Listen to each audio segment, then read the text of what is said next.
Hello friends, welcome to the learner study place. तो जैसा कि हम लोग संविधान स्टार्ट किए हैं, राज व्यवस्था के बारे में हम लोगों ने जाना। आज हम लोग ऐसे टॉपिक्स की ओर जाना चाहेंगे जो अभी भारतीय राजनीति में एक नया मोड़ लेकर आया है। वो मोड़ है क्या? तो उपराष्ट्रपति का, वर्तमान जो उपराष्ट्रपति थे कौन थे? तो जगदीप धनखड़ साहब, जो कि भारत के 14वें उपराष्ट्रपति थे, उनका इस्तीफा हो गया है। इस्तीफा वो खुद से दिए हैं। उसका कारण उन्होंने स्वास्थ्य संबंधी कुछ चिंताएं व्यक्त की। हालांकि इसका कुछ राजनीतिक पहलू भी है, लेकिन उस पर हम लोग ना चर्चा करके उपराष्ट्रपति क्या हैं, संविधान में उनके बारे में क्या प्रावधान किया गया है, उपराष्ट्रपति के पद का क्या कार्य है, उपराष्ट्रपति का पद कहाँ से लिया गया है, इसके बारे में हम लोग आज चर्चा करेंगे। तो चलिए हम लोग आज टॉपिक्स क्या है आज का? तो आज का टॉपिक्स ये है कि 14वें उपराष्ट्रपति ने त्याग पत्र सौंपा।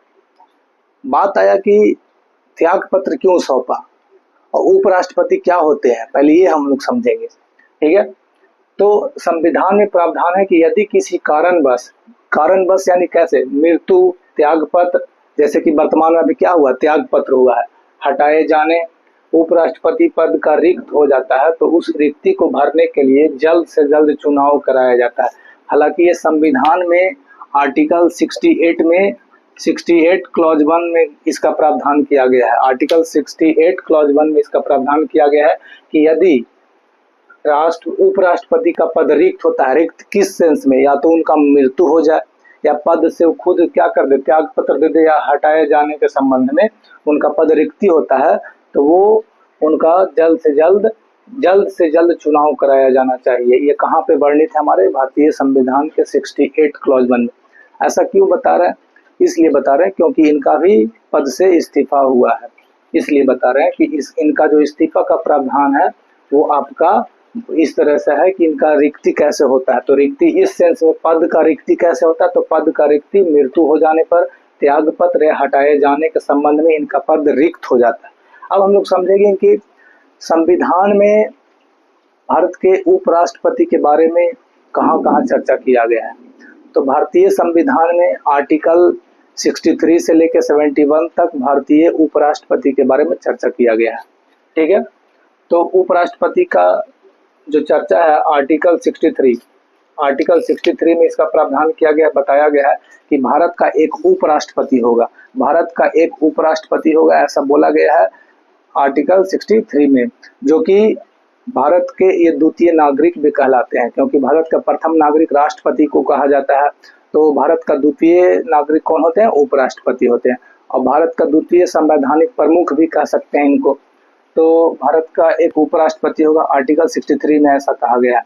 आर्टिकल 64 क्या बोलता है कि उपराष्ट्रपति राज्यसभा का पदेन सभापति होगा। थोड़ा सा समझिए इस बात को। अब उपराष्ट्रपति का बात कहाँ पे है? आर्टिकल 63 में है कि भारत में एक उपराष्ट्रपति का पद होगा। तो उपराष्ट्रपति का बेसिकली क्या काम होता है? तो आर्टिकल 64 में इसका वर्णन किया गया है कि उपराष्ट्रपति जो होंगे आपका राज्यसभा का सभापति के रूप में कार्य करेंगे, यानी पदेन सभापति के रूप में कार्य करते हैं। कौन? तो उपराष्ट्रपति।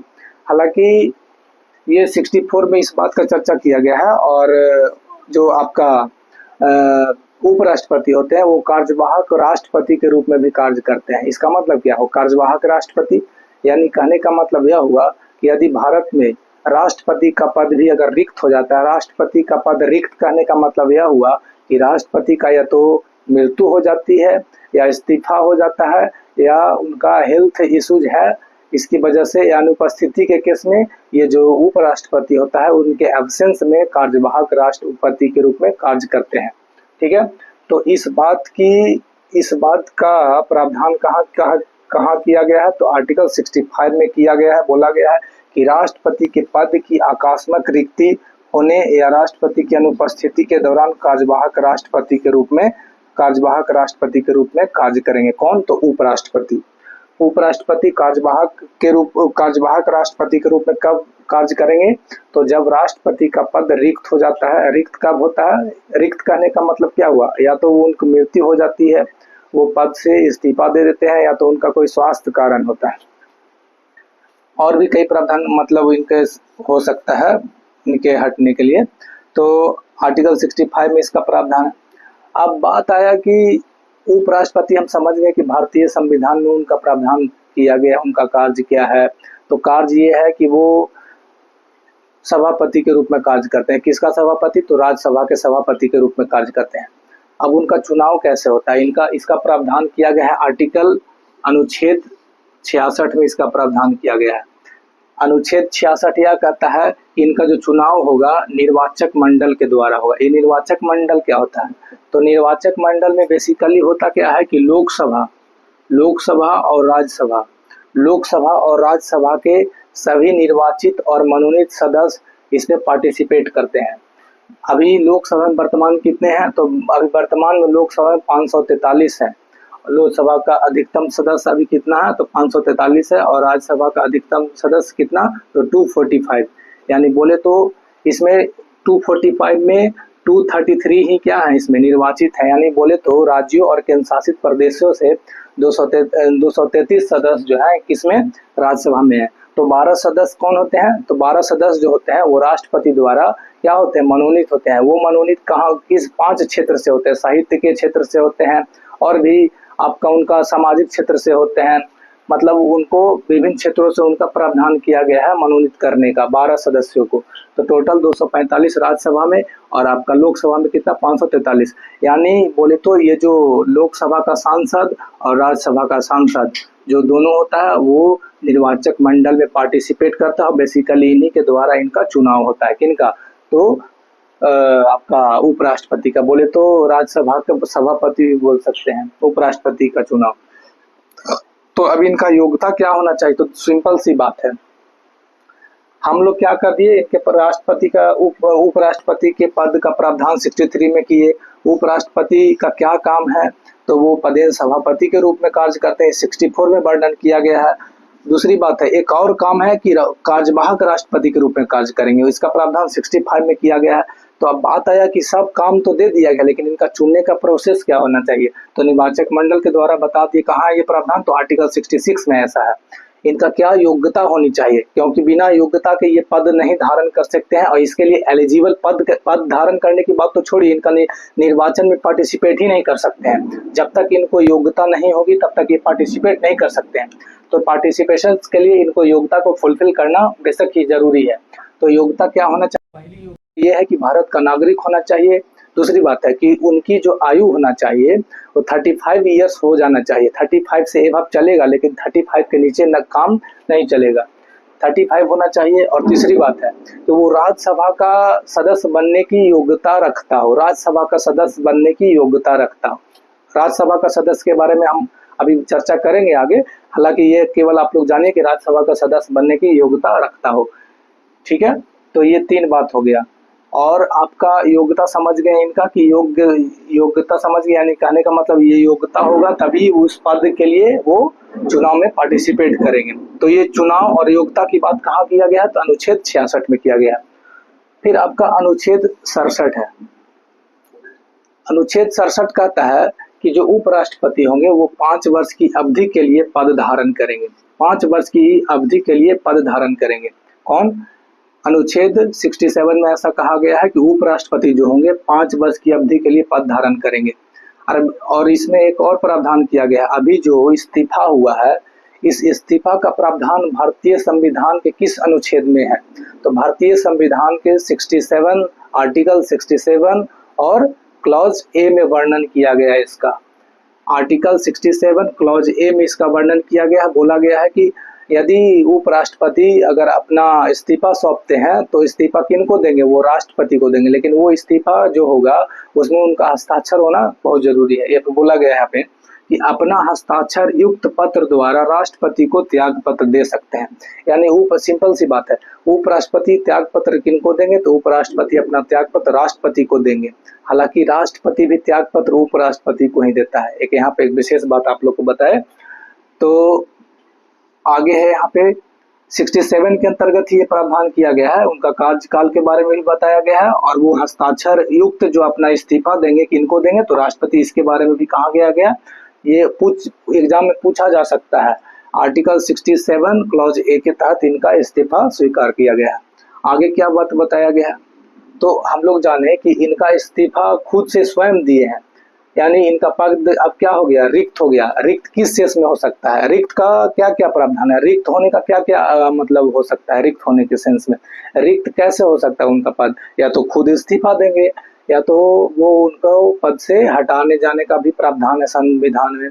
सिंपल सी बात है कि उनको हटाए जाने के लिए सभापति को हटाना आवश्यक है, क्योंकि सभापति ही क्या होते हैं, उपराष्ट्रपति होते हैं।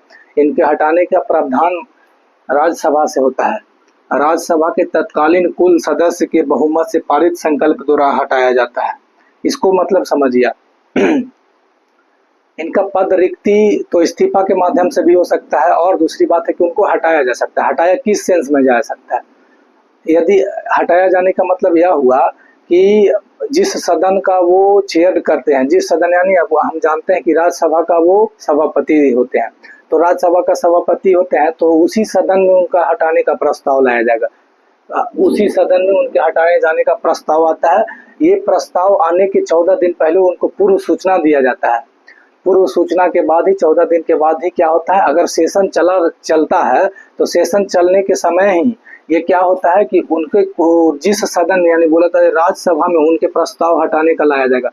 ये प्रस्ताव किस तरह का होता है, तो इसमें समझिए प्रभावी बहुमत होता है। प्रभावी बहुमत क्या होता है, तो तत्कालीन सदस्यों का बहुमत। तत्कालीन सदस्यों का मतलब क्या समझे, जैसे हम जानते हैं कि राज्यसभा में कुल सदस्यों का संख्या 245 होता है। अब 245 सदस्य में तत्कालीन सदस्य का मतलब क्या हुआ, तत्कालीन सदस्य का मतलब यह हुआ उपस्थित जो है वहां पे उन्हीं का बहुमत। यानी बोला जाए टोटल में से जो रिक्त पद है, रिक्त पद कहने का मतलब क्या हुआ, रिक्त पद का मतलब यह हुआ कि अभी कुछ, जैसे मान लिया जाए कि किन्हीं का 6 वर्ष का होता है शासनकाल, किनका, तो राज्यसभा के सदस्यों का शासनकाल कितना होता है, 6 वर्षों का होता है। अब 6 वर्ष के पहले हम जानते हैं कि प्रत्येक 2 वर्ष पर एक तिहाई सदस्य क्या होते हैं, तो वो उनमें से उनका कार्यकाल खत्म हो जाता है। अब तो कुछ पद रिक्त हो जाते हैं, तो कुछ पद रिक्त हो जाते हैं, इसके लिए उसको रिक्ति को हटा देते हैं टोटल में से, यानी बोले तो कुल सदस्यों का और रिक्ति को उसमें से घटा दीजिए, तो जो बचा सदस्य उसका 50% से ज्यादा वही प्रभावी बहुमत होता है। यानी बोला जाए सिंपल सी बात है कि 245 अगर टोटल है, और मान लिया जाए कि 2 या 3 पद रिक्त है, तो उसको घटा के जो बचेगा उसका 50% से ज्यादा, यही होता है आपका प्रभावी बहुमत। इस बहुमत से, यानी प्रभावी बहुमत से क्या हो जाता है, प्रभावी बहुमत से यानी उस चीज को पास आप कर देते हैं, उनके प्रस्ताव को हटाने का जो लाया गया है सदन में, उसको आप प्रस्ताव को आप पास कर देते हैं, तो प्रभावी बहुमत से इस चीज को आप उसको सहमति प्रदान करते हैं प्रभावी बहुमत से। अब प्रभावी बहुमत से उस चीज को आप सहमति प्रदान किए, तो इस सहमति को अब कहाँ जाएगा, लोकसभा में भी इसका सहमति होना आवश्यक होता है। सहमति का मतलब इसमें लोकसभा में आपका क्या होता है, तो सामान्य बहुमत। सामान्य बहुमत का मतलब क्या हुआ, सामान्य बहुमत का मतलब यह हुआ कि उसका कुल सदन का यानी 50% से एक ज्यादा बोल सकते हैं, सिंपल सी बात है। सामान्य बहुमत का मतलब यह हुआ कि लोकसभा में जितने भी सदस्य होते हैं या जितना भी उपस्थित हो रहेंगे उनका 50% से ज्यादा, यही आपका सामान्य बहुमत होता है। यानी सिंपल सी बात है कि राज्यसभा में क्या होगा, तो प्रभावी बहुमत और लोकसभा में साधारण, ये दोनों के द्वारा, इन दोनों संकल्पों के द्वारा राज्यसभा के सभापति को हटाने का प्रावधान किया गया। राज्यसभा के सभापति हटाने का प्रावधान का मतलब क्या हुआ, उपराष्ट्रपति का पद भी रिक्त हो जाएगा। तो पद रिक्त किस किस सेंस में हो सकता है, इस्तीफा के, मृत्यु और उनको हटाए जाने के सेंस में। तो ये हम जाने इसका प्रावधान कहाँ किया गया, तो आर्टिकल 67 में किया गया हटाए जाने का प्रावधान। हालांकि रिक्ति की बात यहाँ पे बोला गया है, 68 में बोला गया है कि वो रिक्ति अगर हो जाता है तो उनका चुनाव है कम, यानी जल्द से जल्द चुनाव होना चाहिए। जैसे अभी इस्तीफा हो गया है, तो भारतीय संविधान के अनुसार इनका चुनाव जो होगा जल्द से जल्द होगा, इसका कोई टाइम लाइन नहीं दिया गया है। हालांकि राष्ट्रपति के कार्यकाल के संबंध में यदि 5 साल है उनका, तो 5 साल के बीच में यदि उनका इस्तीफा हो जाता है, यानी किसी कारणवश राष्ट्रपति का पद खाली हो जाता है, तो ऐसा संविधान में वर्णित है कि 6 महीना के अंदर उनका चुनाव कराया जाता है। लेकिन उपराष्ट्रपति के सेंस में ऐसा कहीं प्रावधान संविधान में नहीं किया गया है। दूसरी बात है कि इसमें बोला गया है कि रिक्ति के भरने के लिए कम से कम जल्द से जल्द चुनाव कराया जाना चाहिए, जल्द से जल्द इसका चुनाव कराया जाना चाहिए। किनका, तो उपराष्ट्रपति का जो पद अभी रिक्त हुआ है, तो इसके सेंस में बताया गया है कि जल्द से जल्द इनका चुनाव कराया जाना चाहिए। अब थोड़ा सा समझिए, जल्द से जल्द चुनाव कौन कराएगा? तो हम लोग पहले ही पढ़ चुके हैं चुनाव आयोग के बारे में। तो इनका चुनाव कौन कराएगा? राष्ट्रपति, उपराष्ट्रपति, प्रधानमंत्री, सभी मुख्यमंत्रियों यानी विधानसभा बोल सकते हैं, लोकसभा, राज्यसभा, सभी का चुनाव कौन ऑर्गेनाइज करता है? तो चुनाव आयोग के द्वारा ही किया जाता है। और चुनाव आयोग के द्वारा इनके चुनाव के लिए तैयारी अभी कर दिया गया है। अब थोड़ा सा समझिए, ये करंट का टॉपिक था तो इसलिए थोड़ा सा हम बता देते हैं। जगदीप धनखड़ साहब का इस्तीफा हुआ है, अभी इस्तीफा हुआ है। ये भारत के 14वें उपराष्ट्रपति थे जगदीप धनखड़ साहब। और ये पूरे भारत का यानी पूरे भारत का बोले तो अभी तक यानी अभी तक का मतलब यह हुआ कि स्वतंत्रता से लेकर अभी तक का ये तीसरा ऐसा राष्ट्रपति है जो अभी अपना कार्यकाल पूरा नहीं कर पाए हैं और इनका इस्तीफा हो गया है। पहले भी 2 ऐसे उपराष्ट्रपति थे, जैसे बीबी गिरी थे और आर वेंकटरमन थे। बीबी गिरी भी इस्तीफा इनका हुआ था, हालांकि वो उपराष्ट्रपति के पद के लिए वो चुनाव लड़ना था उनको, इसलिए ऐसा हुआ था। और आपका आर वेंकटरमन साहब का भी इस्तीफा हुआ था इसी सेंस के लिए, राष्ट्रपति के पद के लिए। लेकिन हालांकि इनका कोई वैसा चुनाव में जाना उचित, राष्ट्रपति का तो चुनाव अभी हो नहीं रहा है, ऐसे के लिए तो अभी नहीं है। लेकिन इनका ये अपना हवाला दिए है कि हमारा स्वास्थ्य कुछ गड़बड़ चल रहा था, तो उनको अभी डॉक्टरों ने सलाह दिया है आराम करने के लिए। तो एक तरह से बोला जाए तो स्वास्थ्य संबंधी चिंताएं को व्यक्त करते हुए वो अपने पद से इस्तीफा दे चुके हैं। अब वे भारत के पूर्व उपराष्ट्रपति कहला रहे हैं।